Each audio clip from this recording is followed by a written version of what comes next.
Happy New Year, guys. Obviously, your first postseason game. What changes, if anything, this week? Nothing. I mean, as far as how we prepare and how we approach the game, nothing changes. It's another game. Obviously, we know what's on the line, and to some extent, we've kind of felt that way the last few weeks. We've kind of had our backs against the wall, and it's a one-game season, and we're excited about it. And it's gonna be fun on a Sunday afternoon at home. We're thankful for that. After that first Seattle game, you were pretty outspoken that you need to be better. Since then, obviously, you have. Was that an inflection point in the season for you? Do you think that there was a big change thereafter? I wouldn't say a huge change. I mean, at the end of the day, I thought offensively we did some things okay. It was just the turnovers, and I think those things have still lingered here and there in some of these games. But just taking care of the football has just been a point of emphasis for me and really the entire offense. And so, I think we've obviously done a much better job since that game, and that's something you can't do against a good opponent with a good defense like they have.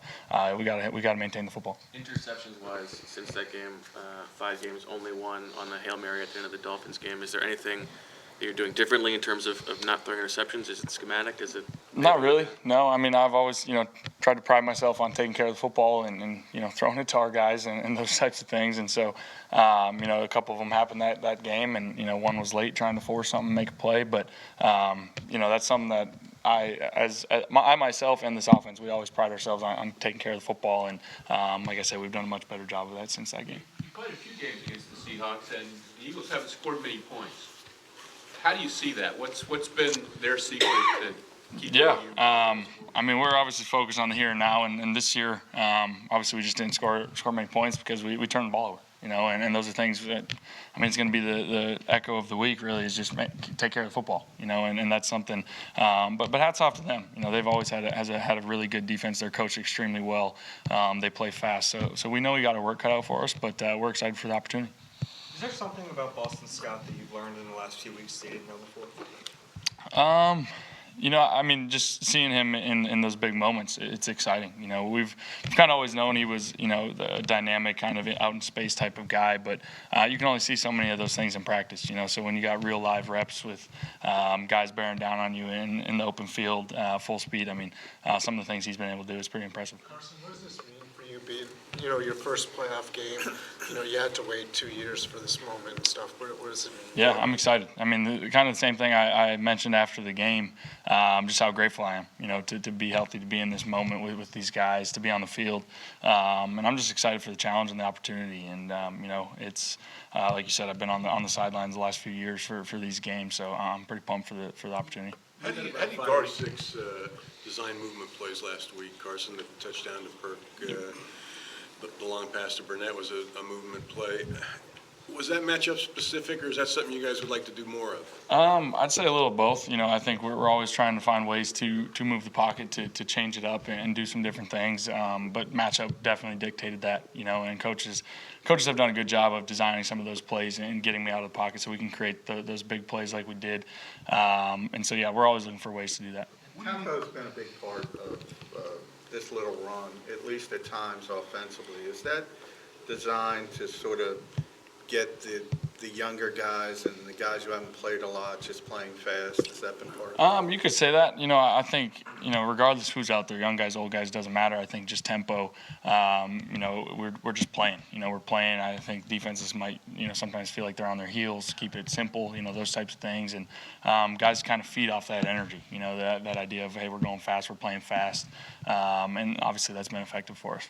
It seems like Josh McCown gets about as hyped as anybody on the sideline when big plays happen for anybody's both sides of the ball. I mean, what's it like just having that presence of his? Yeah, it's awesome. It's awesome. I mean, he's been, obviously a huge supporter ever since he got here. Just from working with him, from mentally, and just when things are good, bad, ugly, don't matter. He's always there, always a guy to talk to. But also just with his ideas and how he sees the game and talking through it with me on the sideline with coaches as well.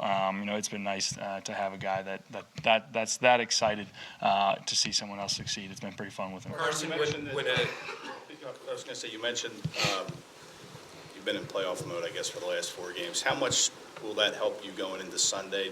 Did you have to change your mindset at all when you faced those must-win games this past month? I wouldn't say we changed our mindset. I think everyone kind of feels the sense of urgency, you could say, but I don't think anyone presses or anyone, feels like they need to do anything different. And so I wouldn't say anything changes going into this one. I think we know what we have to do. Offensively, we know we got to take care of the football. We got to stay on the field. We got to put some points up on the board.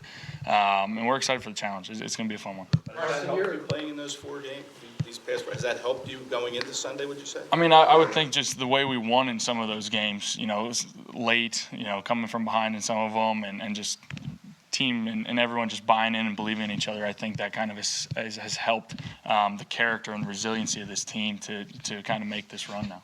Carson, when a wide receiver is brought up from the practice squad or you sign a guy, in free agency, what do you specifically do as a quarterback and a leader to get them integrated in the offense? Yeah, I mean, same thing I know I've mentioned before, but I mean, sometimes you don't have a lot of time, so it's a lot of times it's a lot of just mentally and just having those conversations, what you're expecting, what you're thinking. You're going to get as many physical reps as you can, but during the season it can obviously be tough. So I'm just talking through them. The coaches have done a great job, each position coach, of getting their guys ready to go.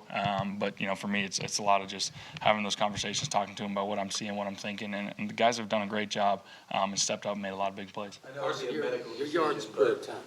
Your yards per attempt, they're the lowest of any of the quarterbacks in the playoffs. Yet you guys have scored a lot of points. What is that a product of? How is that all working out? Yeah, I mean, I guess I didn't know that. It kind of is what it is. I think for us, it's just find completions and get the ball into the playmakers' hands. And sometimes some of these throws are an extension of the run game. If we're getting 4 or 5 yards, that's a success on first or second down. So yeah, I'm not too worried about those statistics. I just want to win. All season long, Carson, you guys have played the most 12 personnel, and I think people would have thought that a lot of the reason for that was because you had Ertz and Goddard, but even with Zach out last week, you played 12 heavy with Josh Perkins. Is there anything about that formation that you like? I think it's obviously it's been something we've done all year, so to kind of stay with kind of what we do, but Perk has done a great job, stepping up. We've known what we've had in him, going back, to even last year, when he played some valuable reps. But we know what he can do, and he's been around, so he knows the offense. He knows what's going on out there. So we have a lot of confidence in him if Zach does go down, and we got to move some things around. But again, that's kind of been a staple of our offense, so we kind of stayed with it. What are you seeing from Zach as far as his desire to get back? I mean, I know it's, like I said, it's going to be a medical decision. Yeah. I mean, he's as competitive as anybody. He wants to be out there, without a doubt. I love his work ethic and his mindset. So obviously we'll see. I'm excited. Hopefully we can get him back, but we'll see. But like I said, he wants to be out there as bad as anybody. You've developed pretty quickly chemistry with Greg Ward. I mean, he's got last 4 games. I think he's got 21 catches, 15 for first downs. I mean, he's been a go-to guy for you. What's been the reason that's been able to happen? Yeah, I mean, it's a testament to him, and how hard he's worked and how he's developed ever since coming into the league. Even though he was on practice squad and he bounced around, I mean, he worked his tail off. And we've been able to see what he can do and see that growth. And I'd also say, he's extremely instinctual out there. I think, having a guy that's played the quarterback position, that understands zone coverages and where's the soft spot and all of those things, you see him come to life, on Sunday afternoons when the team does drop into zone coverage, and he has just great feel out there. So it's been fun, seeing him grow, seeing him develop, and he's making a lot of plays for us. And talking about what Chris Long pointed out, the way you were managing games in the past month, how has that changed or evolved with everything you've dealt with the past month? I wouldn't say a lot. I think just, it's been different bodies out there, different guys making the plays, but, Coach has been putting together an awesome game plan each week, and executing it and calling it really well so that I can just play fast, and take what the defense gives me. And shoot, guys have been making plays. I've said that over and over now, and like we've said, it's someone different every week. You saw it with Boston Scott last game. What was he, the NFC Offensive Player of the Week or something like that? Like, how cool is that? I think it's just finding ways to get the ball into our playmakers' hands, and, it's just my job to distribute it. Zach, uncertainty surrounding Zach. Doug's been pretty honest over the years. Game planning starts with 86. When you have that uncertainty, how does that affect your preparation during the week? Yeah, I mean, it's just part of it. You know, I'm not going to, dive too much into the game planning or anything. But, yeah, I mean, that's always part of it is knowing who's going to be up, how we're going to look. And sometimes later in the week, you got to make adjustments. As a follow-up to that, a big part of the first game was the changes on the right side of the line during the game. How much more prepared are you guys this time, knowing kind of Brandon's out going into the week? Yeah, I mean, it's always tough to just jump in there, but, guys have done a great job. You saw Matt Pryor do it last game.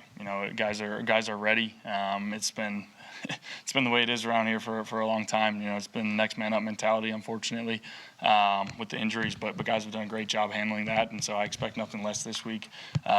Who's ever asked upon will do a great job and get it done for us. Thank you, guys. Happy New Year.